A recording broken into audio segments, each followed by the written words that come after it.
ఒక వ్యక్తి ఉన్నాడు, కతేరిస్ అని ఆ వ్యక్తి పేరు. 10th క్లాస్ ఎగ్జామ్స్ రాశాడు, ఫెయిల్ అయిపోయాడు. మళ్ళీ ఎగ్జామ్స్ రాయాలి అన్న ఆలోచన కూడా చేయలేదు, ఎందుకంటే ఫెయిల్ అయింది ఇంగ్లీష్ సబ్జెక్ట్. ఇంగ్లీష్ అంటే భయం. మళ్ళీసారి ఇంగ్లీష్ ఎగ్జామ్ రాయాలంటే వద్దు అనుకున్నాడు, చదువులు మానేశాడు కతేరిస్. ఆ తర్వాత ఏం చేశాడు, డ్రైవింగ్ నేర్చుకున్నాడు, ప్రొఫెషనల్ డ్రైవర్గా మారాడు. ఆ తర్వాత ఆర్మీలో జాబ్ సాధించాడు డ్రైవర్గా. మొట్టమొదటిసారిగా అతనికి ప్లేస్మెంట్ ఎక్కడైందంటే హైదరాబాద్లో DRDLలో APJ అబ్దుల్ కలాం గారి పర్సనల్ డ్రైవర్గా కతేరిసన్కి డ్రైవింగ్ జాబ్ వచ్చింది. APJ అబ్దుల్ కలాం గారు అడుగుతున్నారు, కతేరిసన్ ఏంటి నీ గురించి చెప్పు అని. అతను అంటున్నాడు, సార్ నేను 10th ఫెయిల్ అయ్యానండి. అవునా, మళ్ళీ ఎందుకు రాలేదు ఎగ్జామ్? అసలు ఆలోచన లేదు, అడగబాకండి. ఎందుకు రాలేదు చెప్పు. లేదు సార్, మళ్ళీ రాసే ఆలోచన లేదు. నేను ఎగ్జామ్ రాయాలి అని ప్రోత్సహించారు. ఎగ్జామ్ ఫీజు కట్టారు APJ అబ్దుల్ కలాం గారు, కతేరిసన్ ఫీజు కట్టారు. సరే ఫీజు అయితే కట్టారు, పాస్ అయ్యాడా? పాస్ అవ్వలేదు. 26 మార్కులు వచ్చాయి ఇంగ్లీష్లో, ఫెయిల్ అయిపోయాడు. ఎందుకు ఇలా అయింది? లేదు సార్, నా వల్ల కాదు ఇంగ్లీష్ రాయటము, నాకు అర్థం కాదు. నెక్స్ట్ ఇయర్ మళ్ళీ ఫీజు కట్టారు. లేదు నువ్వు రాయాలి. వద్దు సార్, లేదు నువ్వు రాయాల్సిందే అని ఫీజు కట్టారు. ఇంగ్లీష్ మీకు స్వయంగా కొని తెచ్చారు, పర్సనల్గా చదివించారు. ఎగ్జామ్స్ రాశారు. రాసిన తర్వాత కతేరిసన్ రిజల్ట్ వచ్చింది, 44 మార్క్స్ పాస్ అయ్యాడు. 10th పాస్ అయిపోయాడు.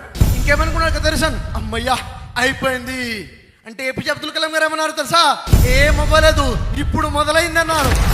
తర్వాత ఇంటర్మీడియట్ ఉంది కదా అన్నాడు. మళ్ళీ ఇంటర్మీడియట్ ఎగ్జామ్స్, ఫస్ట్ ఇయర్ అయింది, సెకండ్ ఇయర్ అయింది. ఫీజు కడుతున్నారు APJ అబ్దుల్ కలాం గారు, బుక్స్ కనిపిస్తున్నారు, మోటివేట్ చేస్తున్నారు, చదవాల్సింది అంటున్నారు. చదువుతున్నాడు. ఎట్టకేలకు ఇంటర్మీడియట్ కూడా కంప్లీట్ అయిపోయింది. ఇక చాలు సార్, ఇక అయిపోయిందంటే లేదు లేదు ఇంకా చాలా ఉంది అన్నారు. ఇంకా ప్రోత్సహించారు. డిగ్రీ ఫీజు కట్టించారు. డిగ్రీ ఫస్ట్ ఇయర్ అయింది, సెకండ్ ఇయర్ అయింది, థర్డ్ ఇయర్ కూడా అయిపోయింది. పాస్ అయిపోయాడు, గ్రాడ్యుయేట్ అయిపోయాడు. కతేరిసన్ నో హిస్ గ్రాడ్యుయేట్. గ్రాడ్యుయేషన్ మాత్రమే కాదు, నువ్వు చేయగలుగుతావు, నువ్వు చదవగలుగుతావు. PG ఎంట్రన్స్ రాయి, ఎలా రాయాలి, ఎలా ప్రిపేర్ అవ్వాలో గైడ్ చేశారు, కావాల్సిన మెటీరియల్ తెచ్చిచ్చారు. PG ఎంట్రన్స్ అయింది, సీట్ వచ్చింది PGలో. పోస్ట్ గ్రాడ్యుయేషన్ ఫస్ట్ ఇయర్ అయిపోయింది, సెకండ్ ఇయర్ కూడా అయిపోయింది. కతేరిసన్ పోస్ట్ గ్రాడ్యుయేట్ అయిపోయాడు. ఎప్పుడయ్యారు? 10th క్లాస్ ఫెయిల్, ఒక డ్రైవర్ ఇప్పుడు ఏంటి పోస్ట్ గ్రాడ్యుయేట్ అయిపోయాడు ఒకళ్ళ ప్రోత్సాహంలో. అక్కడ ఆగలేదు. PG అయింది, అక్కడ ఆగలేదు. ఏం చేయాలి సార్? PhD చేయాలి అన్నారు, డాక్టరేట్ చేయాలి అన్నారు. ఒక డ్రైవర్తో అంటున్నారు, PhDలో జాయిన్ చేయించారు. PhD అయింది, పేపర్ కంప్లీట్ చేశాడు. Now he is doctor Kathiresan. ఆ తర్వాత ఇప్పుడు ఏంటో తెలుసా, తమిళనాడులో ఒక యూనివర్సిటీలో ఒక ప్రొఫెసర్గా ఉన్నాడు కతేరిసన్. Driver to professor. ఏ ప్రొఫెసరో తెలుసా? 12 మంది PhD రీసెర్చ్ స్కాలర్స్ కి గైడ్ గా ఉన్నాడు ఇప్పుడు Kathiresan. This is power of education. నేను చెయ్యలేను, నా వల్ల కాదు అంటే ఏమీ చేయలేవు. ఏది నీ వల్ల కాదు. ఈ రోజు కతేరిసన్ ప్రొఫెసర్ గా, డాక్టర్ గా ఉన్నాడంటే క్రెడిట్ ఎవరి కోసం సార్?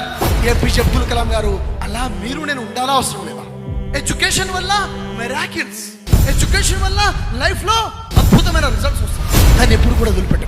వయసుతో సంబంధం లేనటువంటిది ఏమిటి? Education. Education is the key for success.